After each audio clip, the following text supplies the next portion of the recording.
saudara yang dikasihi Tuhan, mari kita renungkan firman Tuhan dari 1 Petrus pasal 1 ayat 1 sampai 9. Saya akan membacakan kepada kita sekali lagi dari 1 Petrus pasal 1 ayat 1 sampai 9. Ayatnya yang pertama, dari Petrus Rasul Yesus Kristus kepada orang-orang pendatang yang tersebar di Pontus, Galatia, Kapadokia, Asia Kecil, dan Bitinia, yaitu orang-orang yang dipilih sesuai dengan rencana Allah Bapa kita dan yang dikuduskan oleh Roh supaya taat kepada Yesus Kristus dan menerima percikan darahnya. Kiranya kasih karunia dan damai sejahtera makin melimpah atas kamu. Terpujilah Allah dan Bapa Tuhan kita Yesus Kristus, yang karena rahmat-Nya yang besar telah melahirkan kita kembali oleh kebangkitan Yesus Kristus dari antara orang mati kepada suatu hidup yang penuh pengharapan, untuk menerima suatu bagian yang tidak dapat binasa, yang tidak dapat cemar, dan yang tidak dapat layu, yang tersimpan di sorga bagi kamu, yaitu kamu yang dipelihara dalam kekuatan Allah karena imanmu, sementara kamu menantikan keselamatan yang telah tersedia untuk dinyatakan pada zaman akhir. Bergembiralah akan hal itu, sekalipun sekarang ini kamu seketika harus berduka cita oleh berbagai-bagai pencobaan. Maksud semuanya itu ialah untuk membuktikan kemurnian imanmu yang jauh lebih tinggi nilainya daripada emas yang fana, yang diuji kemurniannya dengan api, sehingga kamu memperoleh puji-pujian yang dan kemuliaan dan kehormatan pada hari Yesus Kristus menyatakan dirinya. Sekalipun kamu belum pernah melihat Dia, namun kamu mengasihinya. Kamu percaya kepada Dia. Sekalipun kamu sekarang tidak melihatnya, kamu bergembira karena sukacita yang mulia dan yang tidak terkatakan. Karena kamu telah mencapai tujuan imanmu, yaitu keselamatan jiwamu. Mari kita bersatu dalam doa. Tuhan Yesus yang baik, terima kasih untuk kesempatan yang Tuhan berikan kepada kami merenungkan sebagian daripada firman-Mu. Tuhan, tolong Kau sertai kami, baik itu hamba-Mu yang memberitakan maupun jemaat-Mu yang mendengarkan. Biarlah kuasa daripada Roh Kudus Tuhan menolong kami mengerti, memahami, dan melakukan kebenaran firman-Mu, bagaimana kami terus beriman dan berpengharapan kepada Engkau, apapun situasi, keadaan, kesulitan yang kami alami. Karena Engkau adalah Tuhan, Juru Selamat kami, dan keselamatan kami hanya di dalam Engkau. Terima kasih Tuhan, dalam nama Tuhan Yesus kami berdoa. Amin. Baik, saudara yang dikasihi Tuhan, tema renungan kita pada hari ini yaitu harapan di dalam Kristus. Saudara, seperti surat-surat pada umumnya, nats firman Tuhan yang kita baca hari ini dimulai dengan kop surat, yaitu siapa pengirimnya, siapa penerima, dan apa inti dari surat tersebut. Kita ketahui di ayat 1 bahwa penulis dari surat ini adalah Petrus Rasul Yesus Kristus. Penerimanya adalah orang-orang pendatang yang tersebar di Pontus, Galatia, Kapadokia, Asia Kecil, dan Bitinia. Sedangkan inti dari surat ini berisikan penghiburan, kekuatan, dan tuntunan kepada mereka yang tersebar, yaitu di Pontus, Galatia, Kapadokia, Asia Kecil, dan Bitinia. Namun saudara, inti dari surat ini bukan hanya berlaku atau relevan kepada mereka saat itu, tetapi juga relevan kepada kita saat ini.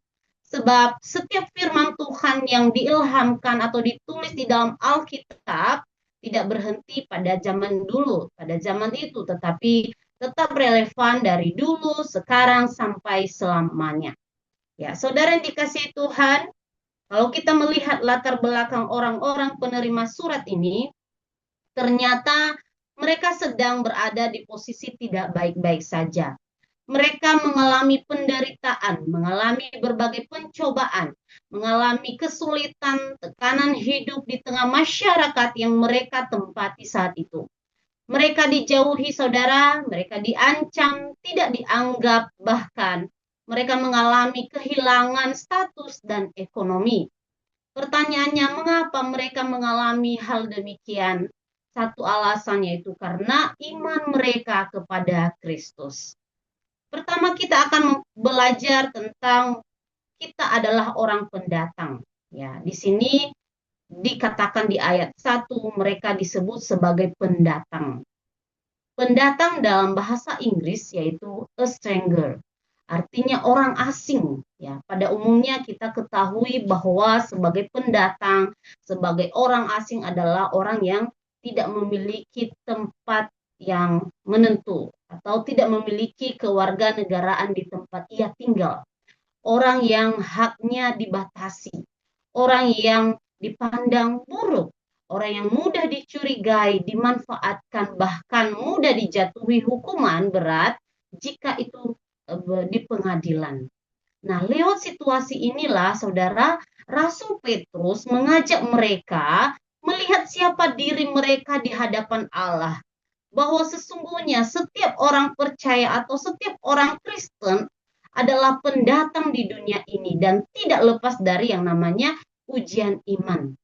Nah, ujian iman orang percaya kepada Tuhan Yesus memang sangat nyata, sangat real dalam kehidupan kita sehari-hari. Kita melihat dan mendengar kabar di TV atau media sosial ada banyak orang Kristen di dunia ini mengalami hal yang serupa. Terutama tempat-tempat Kristen yang minoritas. Mereka dianiaya, dipenjara, bahkan diancam sampai mati karena iman mereka kepada Kristus. Tidak diperbolehkan ibadah, tidak diperbolehkan mendirikan gereja, dan tidak boleh memberitakan Injil. Ya, beberapa bulan yang lalu kita mendengar bahwa di Batam juga ada orang-orang yang teraniaya, khususnya orang Kristen, karena mereka beribadah kepada Tuhan. Maka orang-orang yang tidak beriman, tidak mengenal Injil, mereka menganiaya orang-orang Kristen ini. Dan termasuk pokok doa kita tadi ya, yaitu di Tiongkok dan Nigeria, mereka juga mengalami penganiayaan karena iman mereka kepada Kristus. Termasuk jemaat mula-mula di Yerusalem, mereka teraniaya karena iman mereka kepada Kristus. Salah satu contoh di Alkitab adalah Stefanus, saudara. Dia dirajam batu sampai mati karena imannya kepada Kristus. Demikian Rasul Paulus dipenjarakan karena pemberitaan Injil. Dan mungkin kita pernah mengalaminya sendiri. Kita ditolak karena memberitakan Injil. Kita ditolak di dalam keluarga karena iman kita berbeda dengan mereka.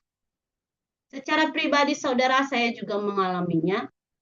Saya itu 5 bersaudara dan saudara saya nomor 2, yaitu laki-laki yang paling gede, laki-laki yang paling sulung, menikah dengan orang yang beda agama atau orang Sunda, yaitu orang Sunda di Bandung. Nah, awalnya keluarga menolak hubungan mereka karena beda agama, tapi setelah perbincangan antara keluarga, maka akhirnya diberikan persetujuan atau hubungan mereka direstui.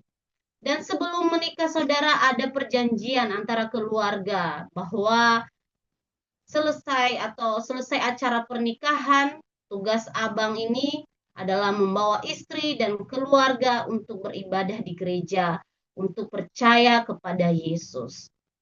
Selesai acara pernikahan saudara, dari hari ke hari, bulan ke bulan, tahun ke tahun, janjinya tidak ditepati. Dan setiap hari kami pun terus mengingatkan janjinya itu untuk datang ibadah ke gereja, membawa istrinya untuk datang ke gereja, untuk percaya kepada Tuhan Yesus.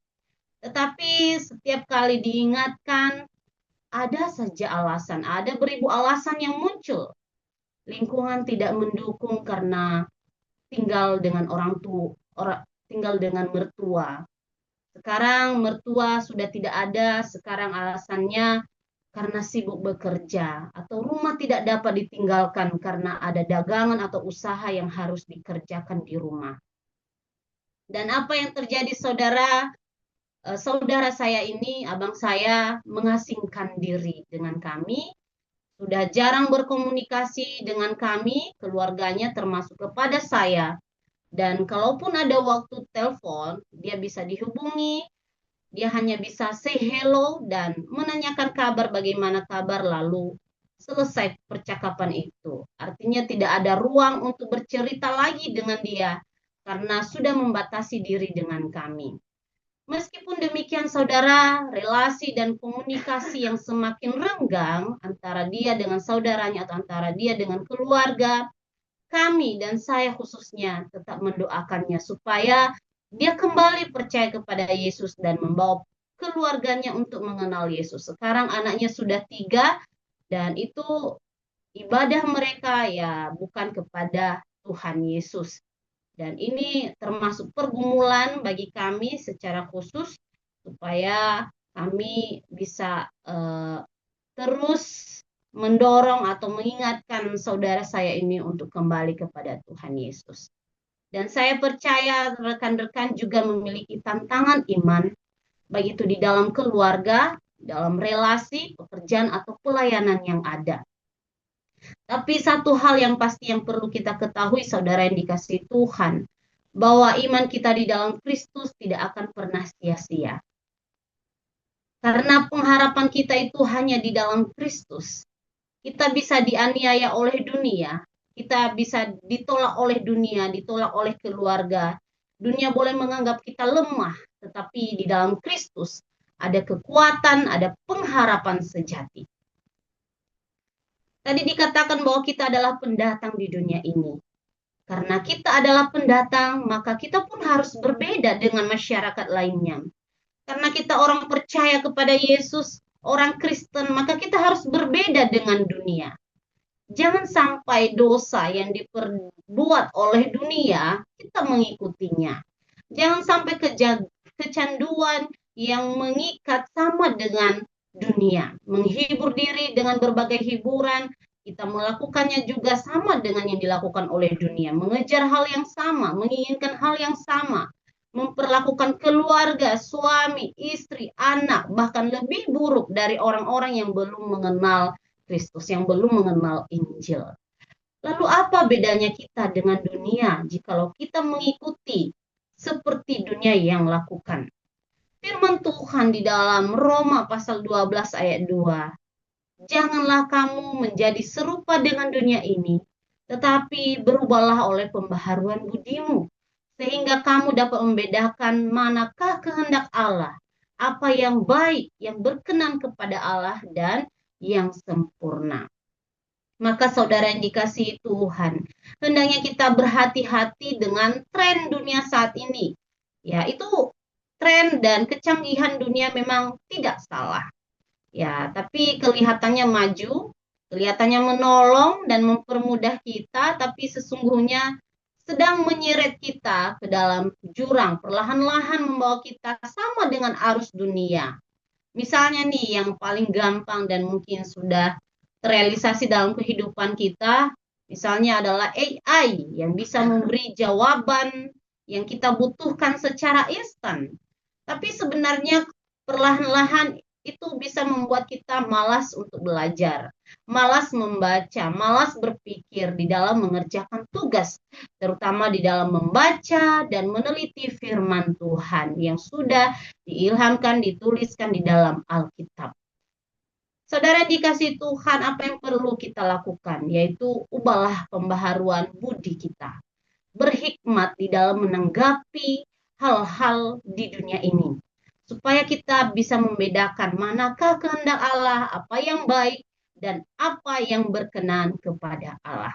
Itu yang pertama saudara, bahwa kita ini adalah orang pendatang dan harus berbeda dengan dunia. Dan pengharapan kita hanya di dalam Kristus Yesus. Yang kedua, kita adalah orang pilihan untuk melakukan kehendaknya dengan taat. Di ayat 2, Petrus menggambarkan relasi antara orang pendatang dengan Allah Tritunggal. Bahwa mereka dipilih sesuai dengan rencana Allah Bapa.